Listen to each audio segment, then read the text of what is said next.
October 28, 1943, the USS Eldridge, a Navy destroyer, was docked at the Philadelphia Naval Shipyard. According to legend, the Navy activated a secret device that made the entire ship invisible. But something went horribly wrong. The ship didn't just become invisible.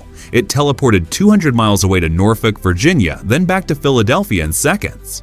When the experiment ended, crew members were found fused into the ship's metal walls. Others went insane. Some disappeared completely. This is the story of the Philadelphia experiment, one of the most controversial alleged secret projects in U.S. military history. Did the Navy really discover invisibility and teleportation in 1943? Or is this the greatest military hoax ever told? Let's investigate the evidence. The story begins with a man named Carlos Allende. In 1955, he sent a bizarre letter to Morris K. Jessup, a scientist who had written a book about UFOs.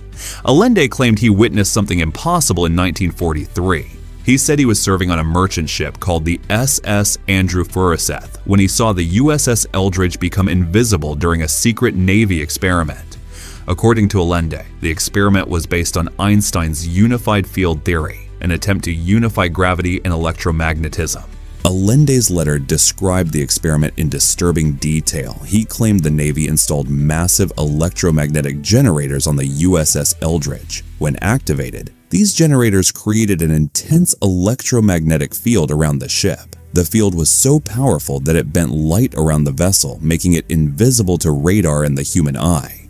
The Navy's goal was simple: create invisible warships that could sneak past German U-boats and win the war. But according to Allende, the experiment went catastrophically wrong. He claimed the ship didn't just become invisible, it vanished completely from Philadelphia and reappeared in Norfolk, Virginia, over 200 miles away. Then it teleported back to Philadelphia moments later. When the crew was examined, the results were horrific. Some sailors were embedded in the ship's steel structure, their bodies molecularly fused with the metal. Others suffered severe mental trauma, with some going permanently insane. A few crew members allegedly gained the ability to walk through walls or spontaneously burst into flames. Allende sent follow-up letters with more details. He claimed that sailors from the experiment would randomly become invisible and couldn't control it. They called it getting stuck in the freeze or going blank. He said some sailors were put in mental institutions while others disappeared entirely. The Navy, according to Allende, covered up everything and destroyed all evidence. Now here's where the story gets even stranger. In 1956, Morris Jessup received a copy of his own book in the mail. Someone had filled the margins with handwritten notes discussing UFOs, aliens, and the Philadelphia experiment. The Office of Naval Research contacted Jessup about this annotated book. Why would the Navy care about scribbles in a UFO book unless there was some truth to it? This fueled conspiracy theories for decades. So what's the truth? Let's examine the evidence. First, the USS Eldridge did exist. It was a real destroyer escort that served in World War II. Naval records confirm it was commissioned in August 1943 and was in the Philadelphia area during October 1943, so the timeline matches Allende's story. However, the ship's official logs show it was on routine patrol duties during the alleged experiment date. No secret tests are mentioned. The Navy has consistently denied the Philadelphia experiment ever happened.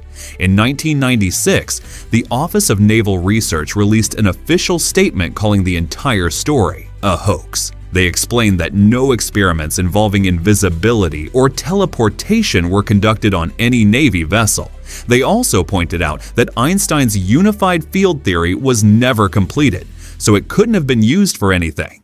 But conspiracy theorists aren't convinced. They point out that the Navy was conducting secret experiments during World War II.